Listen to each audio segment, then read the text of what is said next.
Y'all know when that DK Metcalf news came out, I was grinning from ear to ear because this is something that I've been waiting on for a long time. If y'all been around on the channel for years, then y'all know DK Metcalf, he's been somebody, a receiver that I feel like would just go and fit so well with Lamar Jackson. Is he the best route runner in the world? No, he's not. Does he have the best hands in the world? No, he doesn't. Does he make the best contested catches in the world? No, he does. He can make them, but is he the best at it? No, not even at 6'4". He's not even the best at that. But is DK Metcalf a playmaker? Oh, yeah, he certainly is. Is DK Metcalf a baller? Yeah, he definitely is. And would DK Metcalf complement both Zay Flowers and Rashad Bateman so well? In my opinion, yes, he would. But we got to keep it more than real about the possibility of him joining the Baltimore Ravens, and why, although I do feel like DK Metcalf to the Baltimore Ravens would be great, I think the Baltimore Ravens would actually look in a direction of another former Seattle Seahawks wide receiver. And we're going to talk about that shortly. Before we do, make sure you subscribe to the channel and turn on notifications on, and leave a like on the video so you can stay up to date with everything going down with the Baltimore Ravens. So with DK Metcalf, like y'all know, like that's my guy. I would love for him to be in purple and black, be with Lamar Jackson. I mean, Lamar Jackson, even years ago in April of 2022, so about 3 years ago, Lamar Jackson said it himself. Because I believe DK Metcalf was going through some contract disputes with the Seattle Seahawks. And you know, when a player, when they going through the contract issues with their team, then some speculation comes that, hey, that player could be traded. Obviously, DK Metcalf wasn't traded. He was signed to a contract extension. But before that happened, Lamar Jackson, he put it out there. And he said the following. He said, DK, he said, slide. So basically telling them, hey, come through, come join the Ravens. But he said, DK Metcalf, slide. We got them guys, but you can slide too. We welcome everyone here with open arms. You definitely one of them guys as well. So Lamar Jackson was letting it be known, like, hey, we got some players on our squad right now. We got some guys on our team. We got some, but you could come through and be one of them guys as well. Obviously, it didn't happen, but Lamar Jackson, he certainly endorsed it back then. And if you recall, during this season, Lamar Jackson, he had a presser where he was speaking about Mark Andrews, and we brought it up back then too. And he talked about how Mark Andrews is like, he didn't say he was, he said he is like a big body wide receiver. And I don't know if y'all remember, in that presser, Lamar Jackson was insinuating that, hey, like Ravens, we could use a big body wide receiver. And again, DK Metcalf, he will fit that bill.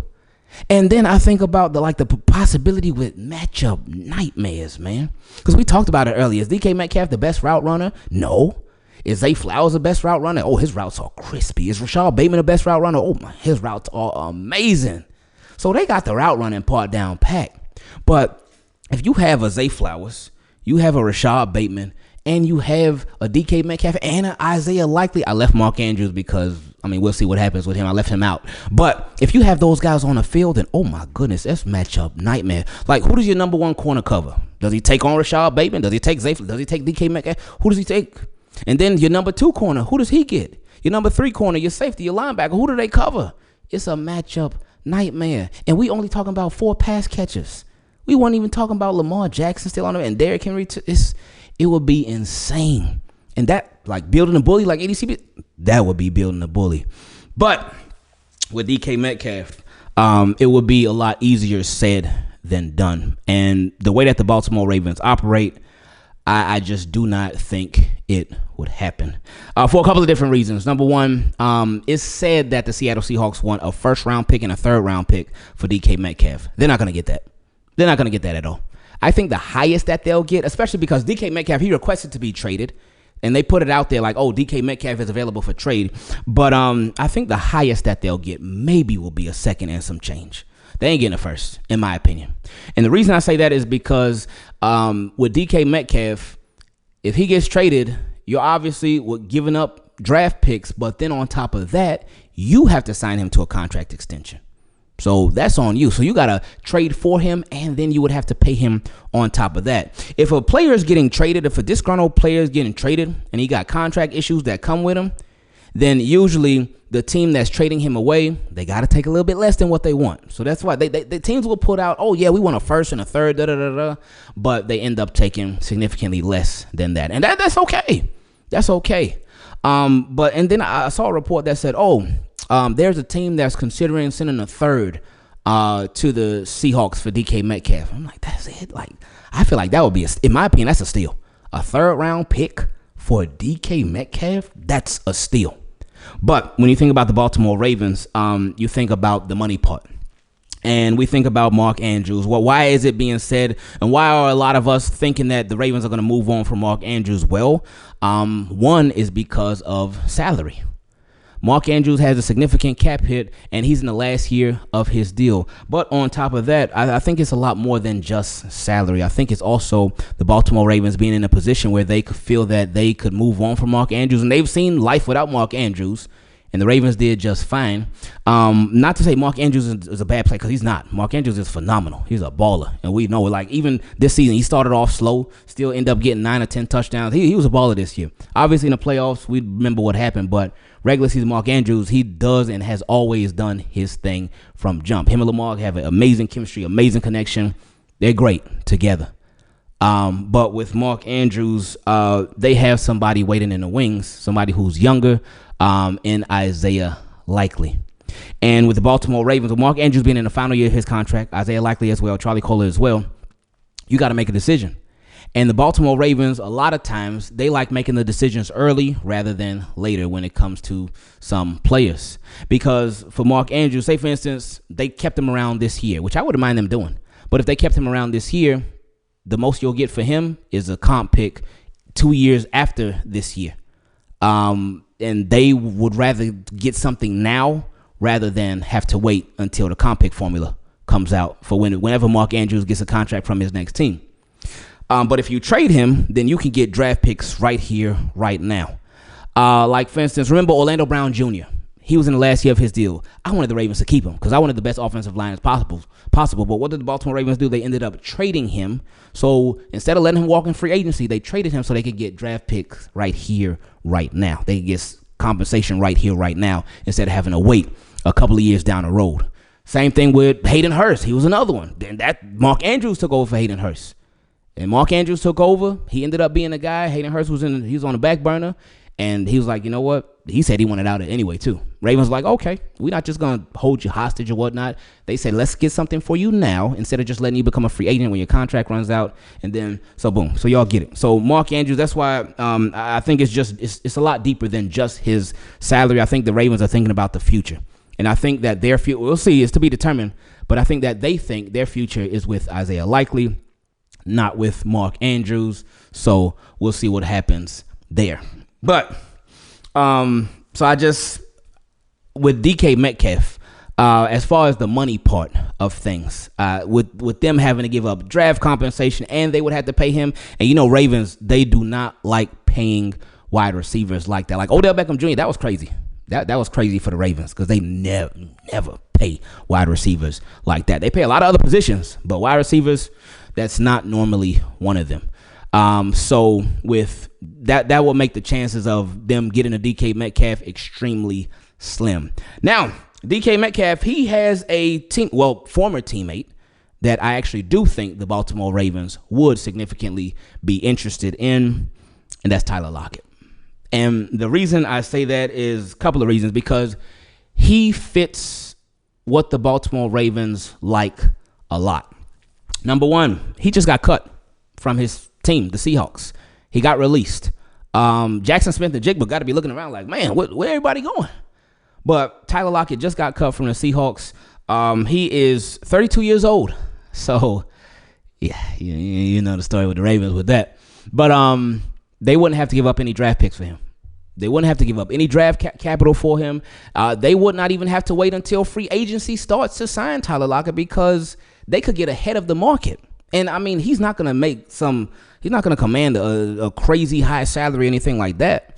But with Tyler Lockett, that's very Raven because you could sign him to a deal. He's coming off of a couple of down seasons. Like, look, back in 2019, 110, excuse me, 82 catches, over 1,000 yards, 8 touchdowns. 2020, 100 catches, over 1,000 yards, 10 touchdowns. 2021, 73 catches, 1,100 yards, 8 touchdowns. 2022, 84 catches, 1,000 yards, 9 touchdowns. So you seen that production, that consistent production. And we remember him with the Seattle Seahawks. He was a deep threat, and Ravens could use a deep threat. But anyway, continuing, we look at the last couple of years. 2023, he had 79 catches for 894 yards and 5 touchdowns. Still not bad. Not bad at all. Because especially with the emergence of DK Metcalf and then Jackson Smith-Njigba, well, you get it. And then 2024, this past year, 49 catches, 600 yards, 2 touchdowns. So he had a down year last year. This was not typical of a Tyler Lockett. But you see, that's when the Baltimore Ravens, that's when they like to pounce the most. They'll look at a player, especially if it's a player that's getting a little up there in age, like a Tyler Lockett, and he seems to be like sort of on a little downward trend, just a little bit, not too much. But again, DK Metcalf and Jackson Smith-Njigba, that had a lot to do with it. But they can look at that, and then he became available, and you ain't got to trade for him. This has Ravens written all over it. It really does. Whether we agree or disagree, this has Ravens written all over it. And he's 5'10". So that's like, Ravens with big receivers, that ain't that thing, man. They be trying, they try to draft them, and it just don't be working out, man. I always say, like Miles Boykin, shout out to Miles Boykin. I think it didn't work out for a number of reasons, but they tried big 6'5" wide receiver, big body wide receiver. You had Hollywood, the small speedster, and you had Miles Boykin, big body wide receiver, but it didn't work out for a lot of reasons. I remember Darren Waller. 6'6" or 6'4" or 6'5". He's a tall guy. Obviously, he was a wide receiver. Then they tried to transition him to tight end, but then obviously some other stuff happened. Then they ended up moving on. He went to the Raiders, and he ended up balling for the Raiders for a while. Then he retired, and then But anyway, it ain't work out. Then I think about Tommy Streeter from University of Miami. I don't know if y'all remember him. I think about Clarence Moore, 6'6" Clarence Moore. And so the Ravens, when they try these taller wide receivers, for some reason just don't work out. Now, Anquan Bolden, he was 6'1", 6'2", so he wasn't tall, but Anquan Bolden, he played way bigger than his size. Derek Mason was 5'10", 5'11". Steve Smith Sr., he was 5'9", 5'10". We talked about Hollywood Brown, obviously Zay Flowers right now. So it's worked out a lot more with the smaller wide receivers for the Baltimore Ravens instead of the taller ones. Oh, but Torrey Smith was 6'1", 6'2". And he was a jump ball receiver and whatnot, speed receiver. He's a perfect complement to a possession receiver. But anyway, Tyler Lockett would be somebody who I could definitely see the Ravens going after, because everything about him and his situation, it just fits what the Baltimore Ravens look for. And especially because, again, these wide receivers who are out here, especially free agents ones and wide receivers who are available, there's free agents like Devontae Adams. There's Chris Godwin. There's Stephon Diggs. And then available via trade, there's DK Metcalf, possibly Brandon Ayuk. We'll see what happens with that. That would be kind of weird if they traded him literally the year after they just signed him to that big deal. But so those are the receivers that are going to command a lot more money, but a Tyler Lockett won't, and that's what the Baltimore Ravens like. So now we reach my favorite part of these videos, where we get to feature your questions. If you'd like to take part in it, you can send an email to teamkeepitclean@gmail.com, or for the Team Keep It Clean patrons, you can send a DM directly on Patreon. And if you would like to join them, you can go to patreon.com/Ingravenvids. And shout out to our newest Team Keep It Clean patron, our guy Isaiah K. Appreciate you becoming a Team Keep It Clean patron. Now, while he did not send in a question, we got a question from a different patron whose name is also Isaiah. He said to follow, actually, Isaac, my apologies. He said, DK Metcalf just requested a trade, and I know we need that big body X receiver, but I don't know how I feel about DK on the Ravens. I think he'll complain. He said, I think he'll complain about targets, and I've always felt he doesn't play to his size. He plays smaller than he actually is. Ooh. We're just talking about that. Is he the best at contested catches? He's not. He's a downfield threat, though. But does he always play to his size? Not always. Sometimes he does, but We could use a little more of that. And maybe, hey, he in the right situation. Maybe he need the right coaching. Maybe he just need the right atmosphere. Maybe he need the right vibe. Maybe he need the right quarterback.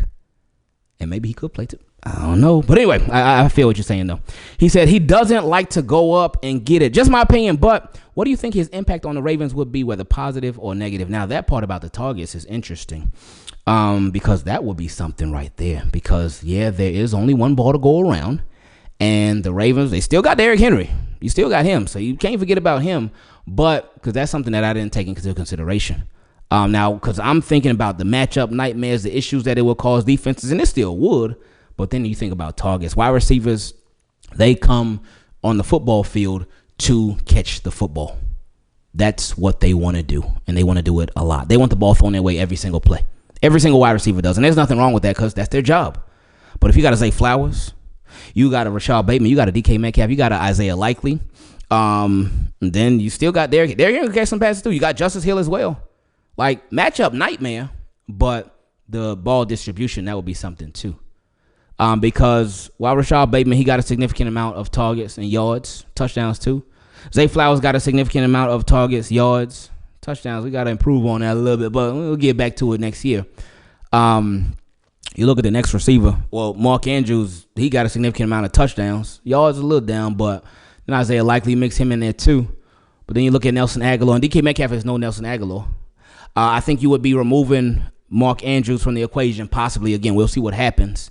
So even with that alone, you think about Mark Andrews plus Nelson Aguilar and their targets, their target share, then I think that would be a DK Metcalf. And there were a lot of times when they would take off Zay Flowers off the field. They would take Rashad Bateman off the field. So I do think DK Metcalf could still get a decent amount of targets. And there's some games where some receivers will be hot. They be going crazy. And there's some games where they obviously won't be. But there's some games where Derrick Henry, he'll be going crazy. And the receivers, they'll just be chilling. They're like, oh, okay, Derrick Henry got it today. So, but target share could be a thing. So that's a really good point that you bring up. He said, appreciate the videos, Ingraven. I'm typing this before my professor starts teaching. Oh, you was in class typing this, Isaac? You brave. Next question came from another Teamkeepitclean Patron, my guy, Sevun. He said, hey, Ingraven, it's been a minute. Hope the whole Flock Nation is doing well. Oh, I hope everybody is too. He said, well, love this community and what it's grown to. I appreciate that. He said, my question is, I believe we should trade Oweh instead of trading Mark Andrews. Oh, okay. He said, for me, it's the unknown of Oweh. We don't know if he'll give double-digit sacks next or his average of 5. I believe Ajabo in Oweh and our first could move us into the top 15 of the. Oh, you trying to get rid of all the Africans, man? Oweh and David Ajabo. I mean, you gonna throw in a Adisa Isaac in it? Like, man. He said, a move I think could get us in a true game buster at any position. Now, there is a lot of unknown with Oweh. He has been improving, though. He has been getting better. Is he at his best yet? I don't think so. I don't think he is. Is he a game wrecker? No, not consistently. He has had some games where he has wrecked them, but he is not a consistent game wrecker, not yet. With David Ajabo, I don't think he really increases the value much of a potential trade, because if you think Oweh is unknown, then Ajabo is way more unknown than him, because we don't even see him play like at all anymore. So it's been just crazy with Ajabo. It's the craziest second round pick too. Second round pick. A lot of people, oh yeah, he would have been top 5, maybe top 10, top 15 at the latest. But then he got hurt and he dropped out, and Ravens picked him up, and well, you know the rest of his story. But yeah, that as far as a game wrecker, so trading Oweh and Ajabo and a first to move up. If you see somebody and they're like ready right here, right now, and they NFL ready, they pro ready, they ain't like no project or nothing like that, I would say go for it.